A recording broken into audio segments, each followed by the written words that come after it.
ہمارا کوئی روزی روٹی کا مالک کوئی صدر نہیں، کوئی کمیٹی نہیں، کوئی ممبر نہیں، کوئی سامع اور کوئی مقتدی نہیں، اللہ کی ذات خالق و مالک ہے، جان بھی اسی کے قبضے میں، روزی روٹی بھی اسی کے قبضے میں۔ مقدر کا ہے تو دو پہاڑوں کے بیچ سے آئے گا، مقدر کا نہیں ہے تو منہ کا نوالا بھی چھین لیا جائے گا۔ یہ یقین رکھنے والے جب بولتے ہیں تو پھر پلاننگ ہوتی ہے کہ ہٹا دیا جائے، یہاں سے ہٹا دیا جائے، بہت زیادہ بول رہے ہیں، بہت فلاں بول رہے ہیں۔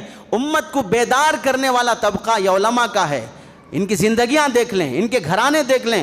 آڈینس اور سامعین میں سے تو کچھ وہ ہیں جن کے ایسے تقاضے ہیں، صرف 6 صفات پہ بات کرنا، اس سے آگے بات نہیں کرنا۔ بعض یہ طبقہ بھی ہے۔ ایک وہ طبقہ بھی ہے جو اپنی سود خوری، حرام خوری، رشوت خوری، جوڑا جہیز میں ہے، تو ان علماء پر پابندی کہ جوڑے کے خلاف نہیں، جہیز کے خلاف نہیں، سود کے خلاف نہیں، شراب کے خلاف نہیں، نشے کے خلاف نہیں، اس پر بھی پابندی۔ اور اگر کوئی اور طبقے کا ہے کہ اس مسلک کے بارے میں نہیں بولنا، اس مسلک کے بارے میں نہیں بولنا، دین کے شعبوں میں سے صرف ایک رکھا منبر و محراب، یہاں آنے کے بعد بھی زبانوں پر تالا لگانے کی کوشش کی گئی، ہماری سوچ کی ترجمانی ہو، ہماری زبان کی ترجمانی ہو۔ کیا علماء کی زبانیں خرید لی گئیں، ان کا ضمیر خرید لیا گیا؟